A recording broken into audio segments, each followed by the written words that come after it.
The Supreme Court is unfortunately poised to further loosen America's already loose gun laws by the end of this month. This is something that shows just how broken our institutions are, because even if we miraculously get Congress to act, to pass common sense gun regulations, like closing any type of federal background check loophole, getting rid of the gun show loophole, maybe implementing some red flag laws to ensure people who have serious mental health issues don't access guns. Even if they do all that, and that is a tall mountain to climb, it is very likely that those laws, those regulations will be challenged by the same weapons manufacturers. Those cases will very likely get to the Supreme Court, and the Supreme Court, well, let me tell you what they're up to right now, and you'll get the picture. So right now they're hearing a case, and they're set to make a decision about this case later this month. The case in question is New York State Rifle and Pistol Association, Inc. versus Bruin, which involves a 1913 law that requires someone who wants to carry a concealed gun in public in New York to have a license to do so. And in order to obtain said license, prove that they have proper cause. Now, what does that mean? Well, in New York, that proper cause can't be some vague fear of violence, but a credible threat against that person's life, and one that cannot be mitigated in other ways.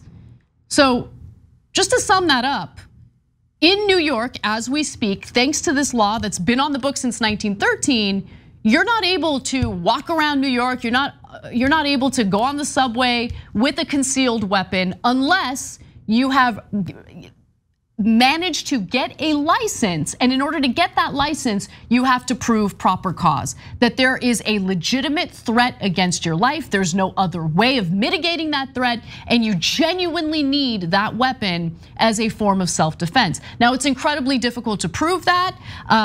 You're allowed to have a weapon if you go through the regulations in that state in your home as a form of protection, or if you use it for your hobby, whatever it is. But concealed carry, generally speaking, is not easy to do legally in the state of New York. And so that has been challenged. The Supreme Court is hearing that case. And based on what we have seen from the Supreme Court so far, as they're asking questions during this case, it does appear that the conservative majority is very likely to strike down this law. And what would that mean? It sets precedent indicating that any other state that has laws or regulations against concealed carry would now have no power. Those laws would be reversed by the Supreme Court's decision.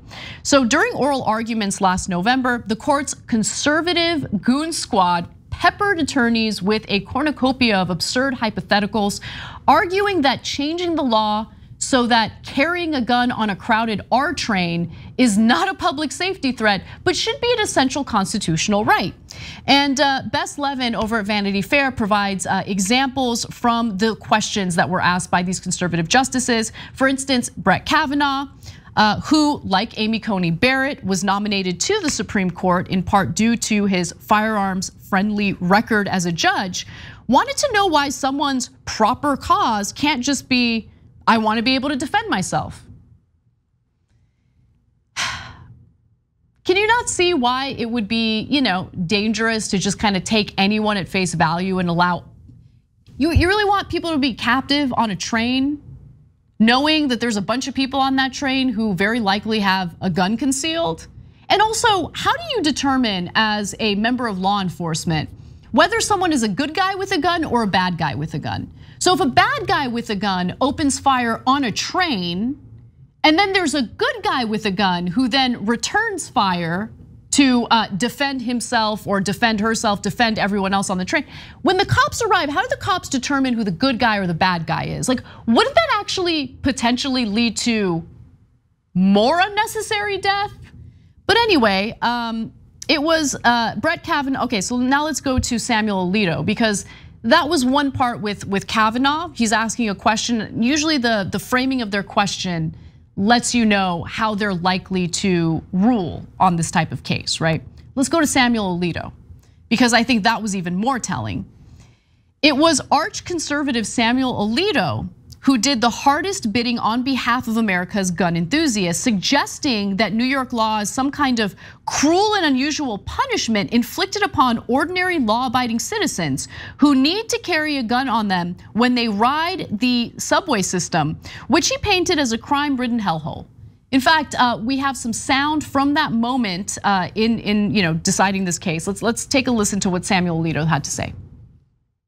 For ordinary law-abiding citizens who feel they need to carry a firearm for self-defense. So I want you to think about people like this, people who work late at night in Manhattan. It might be somebody who cleans offices, might be a doorman at an apartment, might be a nurse or an orderly, might be somebody who washes dishes.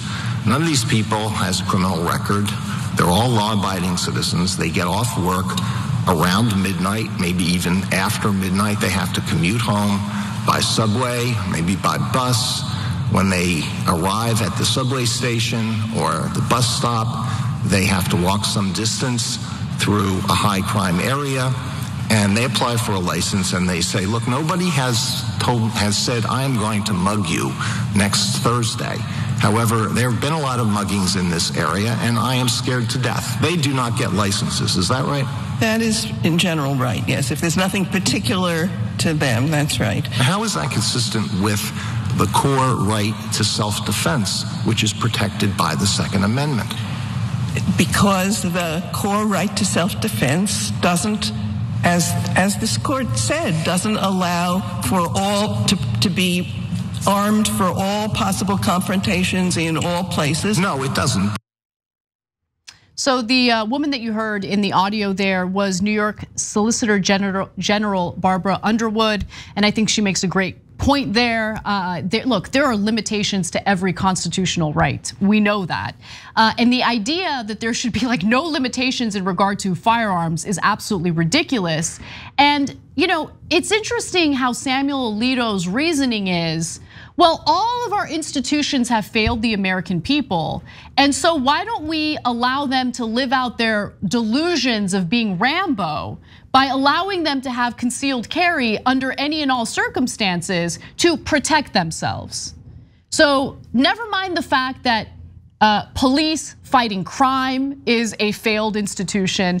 Never mind the fact that we have people swimming in a sea of guns in America where criminals have easy access to guns, legally, by the way, legally, okay? You can go to a gun show as a convicted felon and buy as many guns as you want without having to undergo a background check. Maybe we do something about that, so maybe we can do something about lowering crime, especially crime involving a gun. Crime involving a gun during a mugging, whatever it is, right? Instead of focusing on, hey, these are all failing institutions, we have failed the American people, we need to find a way to ensure that Americans feel safe as they're commuting on a train to and from work. No. Let's actually make the situation less safe by allowing more people to have concealed carry, because we all have decided to buy this delusion that, as long as you have a gun, you can effectively defend yourself and it's gonna be great. Well, as we know, and I think the shooting in Uvalde, Texas has proven it. Yeah, good guys with guns don't necessarily keep anyone safe, okay? Even if they're trained to do so, even if it's their literal job to do so. I don't know, I mean, maybe I'm wrong. I personally do not wanna be stuck on a train on my way to work or back home from work, knowing that there are probably several people on that train who are armed with a concealed weapon. Maybe we need to really rethink the laws that make it so easy for criminals to legally purchase guns. But that would be really tough for conservative justices who were intentionally put on that court to loosen the already lax gun laws we have.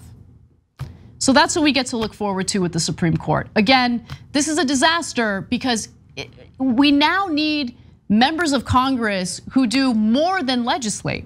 We need fighters who are willing to reform the Supreme Court, whether it's through packing the Supreme Court, rethinking the Supreme Court, whatever it is. And honestly, I don't see anyone up to that task. They might be able to pass legislation. I don't even really think they have the ability to do that at this point because of how weak, cowardly, and feckless they are. But even if they did, you still have to deal with the Supreme Court. And I don't see any fighters in Congress that are willing to do what's necessary to reform that institution.